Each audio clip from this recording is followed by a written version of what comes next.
ভোরে ঘন কুয়াশা, সবুজ ঘাসের ডগায় স্নিগ্ধ শিশির কণা। রাত নামলেই বইতে শুরু করে হিমেল হাওয়া। ঠাকুরগাঁওয়ের প্রকৃতি জানান দিচ্ছে শীত এসে গেছে, যদিও ক্যালেন্ডারে এখন অগ্রহায়ণ মাস। তবে উত্তরের এই জেলায় কিছুটা আগে ভাগেই হয়েছে শীতের আগমন।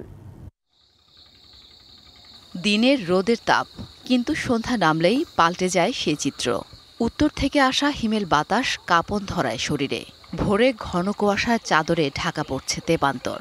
মুক্ত দানার মতো ঝলমল করে ঘাসের ডগায় জমে থাকা শিশিরকণা।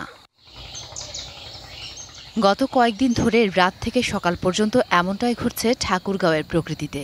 খানিকটা আগেই হাজির শীত। দিনের তাপমাত্রা স্বাভাবিক থাকলেও সূর্য ঢলে পড়ার সঙ্গে সঙ্গে তাপমাত্রা নামছে দ্রুত। সানবিট সব দিবে সামাল। সানবিট ম্যাজিক প্রেস ডিশওয়াশিং এর মাথা ঘোরানো সলিউশন। শীতের এই আগাম ছোঁয়া যেমন আনন্দের, তেমনি উদ্বেগও বাড়াচ্ছে নিম্নার মানুষদের। খুবই ঠান্ডা, বয়স্ক লোকের খুবই কষ্ট হচ্ছে। ভাটি অঞ্চলের চেয়ে উত্তরবঙ্গে খুব বেশি শীত। ঠান্ডা বাঁচি না, এত কম্বল আসে, আমরা কম্বলে পাই না। তবে জেলা প্রশাসন জানিয়েছে শীত মোকাবেলায় আগাম প্রস্তুতি নেওয়া হয়েছে।